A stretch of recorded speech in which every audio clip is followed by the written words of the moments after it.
Hello everyone, it's Alena and you're watching Great Linguistic Expectations.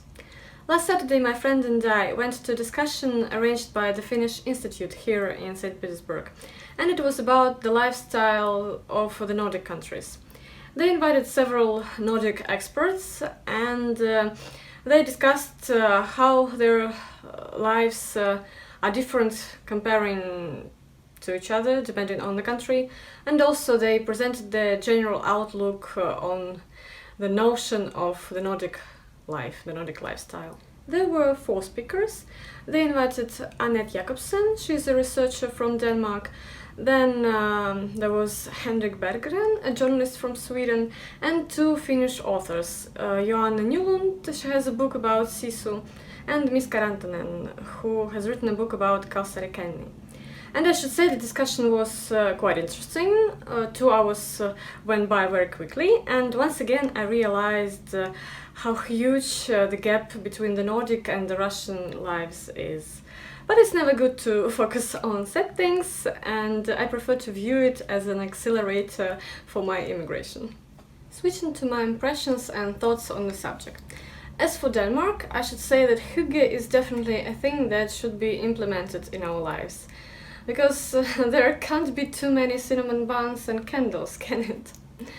However, as for rules and traditions, it resembles Sweden a bit. Too strict for my taste. I think that Finland is a more relaxed country considering this topic. Correct me if I'm wrong. Also, as for the Swedish lagom, I think it won't accept such amounts of candles. So Denmark definitely wins here. But Finland turned out to be closer to my heart once again. I really love the concept of Sisu. It aligns with me always telling my friends and students, stop freaking moaning. This incredible stamina, perseverance and never letting your flag go down is a really wonderful quality to have. And I think that everyone should somehow develop this quality in them. I know that everyone is different and has different pain tolerance, and I'm not being very tolerant at the moment, but Sisu just makes life so much easier and reduces the amount of negative emotions. At least that's how I see it.